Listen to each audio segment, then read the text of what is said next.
Step number 7. Optimize your squeeze page sign-up rate. In previous steps, I've gone over this topic at some level. Still, optimizing your squeeze page plays a critical role in the success of your mailing list campaigns that you need to go through specialized steps to ensure your optimization efforts are correct. It's extremely important that you follow the steps below. Don't miss any detail. Make sure you implement each of the steps below, otherwise, you're going to be leaving a lot of money on the table. You have to understand that these optimization steps assume that you have already set up your squeeze page and have set out your updates. It also assumes that you've already optimized your squeeze page at some level. Here are further optimization ideas to try to maximize the conversionability of your email list recruitment page. Ask, and you shall receive. Do direct outreach with your list members. These are people who have already signed up to your list and are in the best position to know about the things you can do to improve your squeeze page. They've already gone through the conversion process. They've seen your squeeze page, obviously liked something that they saw, and they signed up. Now is the time to reach out directly to them and ask for suggestions. Pick their brains regarding the things that you did right and any areas for improvement.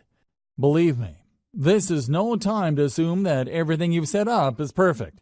You have to set your ego aside and ask for suggestions. There is always room for improvement.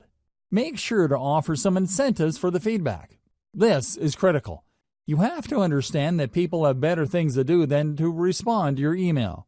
With everything else being equal, most people would probably just read your email and not bother to respond because there's nothing in it for them. They have other more important things to take care of. You have to make it worth their while to respond. With that said, you also have to be careful.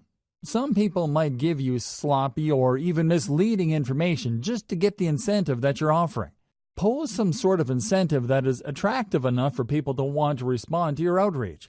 However, it shouldn't be so attractive that you get fake results. What should you ask feedback for? Ask for how your squeeze page can be made better. However, you have to break down the squeeze page elements one by one. You can't just say, "How can I improve my email list recruitment base?" That's too broad. Instead, you have to look at the different elements that go into your squeeze page. Ask them, am I using the right graphic? Is the text easy to understand? Is the value proposition behind the incentive I'm giving away very clear? Similarly, you should ask about the quality of the updates you're sending out. More specifically, you should ask your list members, what improvement should I make for you to forward my emails to people you know? Don't neglect the power of feedback because oftentimes the cheapest and most efficient way to get from point A to point B is a straight line. Ask your list members, but offer an incentive. It's also very important to make sure that you don't just jump on the first suggestion you get. Look at the total amount of responses you get and pay attention to the most common theme. If people keep talking about the picture on your squeeze page and only a handful of people mention the incentive that you offer, chances are quite good that if you change your squeeze page graphics, you might be able to increase your conversion rate. Look for these patterns. Don't get thrown off track by outlier responses. Warning: I wish I could tell you that you only need to rely on people's direct answers to boost your conversion rate. Unfortunately, this is not the case. In the back of our heads, when people ask us a question, we tend to try to give them the answer that we think they're looking for. This is always the case. This applies across the board. Now, these suggestions can lead to all sorts of problems if you use them to guide the changes to your squeeze page. You have to pay attention to the most common answers that you get. Next, you have to cross-reference these responses with the actual actions people take. Actions speak louder than words. When you look at your squeeze page, please understand that you're not looking at one unified element. The squeeze page is actually made up of many different parts. There is the picture of the incentive, the text offering the incentive, the font, the size of the font, the color, the layout, among others.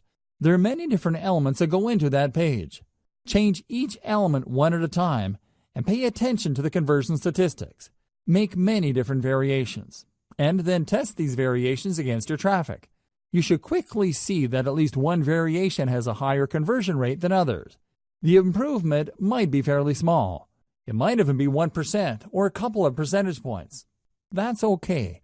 You need to isolate that variation and make more variations of it. Run traffic through all the variations and see if you can improve your conversion rate. Keep going through this process of making variations, testing with traffic, picking the winner, and making more variations until no further conversion rate improvement is possible. At this point, you should make variations of another element on your squeeze page. It's important to make sure that you change only one element at a time. For example, you can optimize the image of your squeeze page. Once your squeeze page converts at a higher rate and can't improve any further, then start changing around the text and see if that has a positive effect. Move from one element at a time until the squeeze page converts at a fairly high and predictable rate. Cross-reference these element changes with the actual feedback that you get from your list members.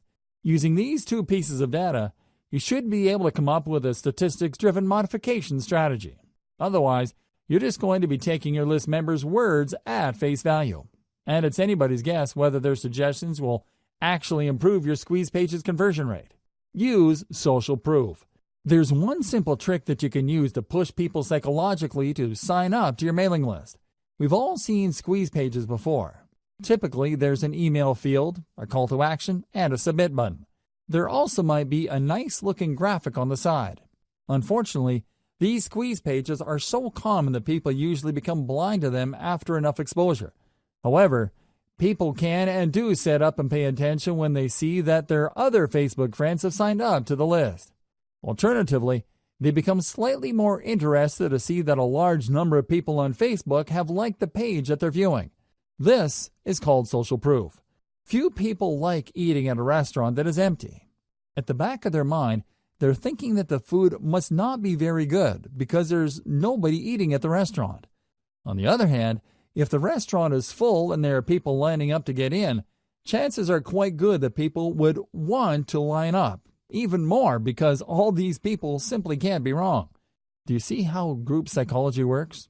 You can use that psychology of social proof to boost your squeeze page conversion rate by adding the developer code of the biggest brand in your niche to your squeeze page. Facebook allows you to include the URL of a site on the code that it gives you to show Facebook likes. Embed that code onto your squeeze page to give the impression that a lot of people already like your squeeze page. In fact, this trick is so effective that it shows the viewer's friends' names along with the thousands of other people who have liked that page. Piggyback on this social pool and give the viewer the push he or she needs to sign up to your list.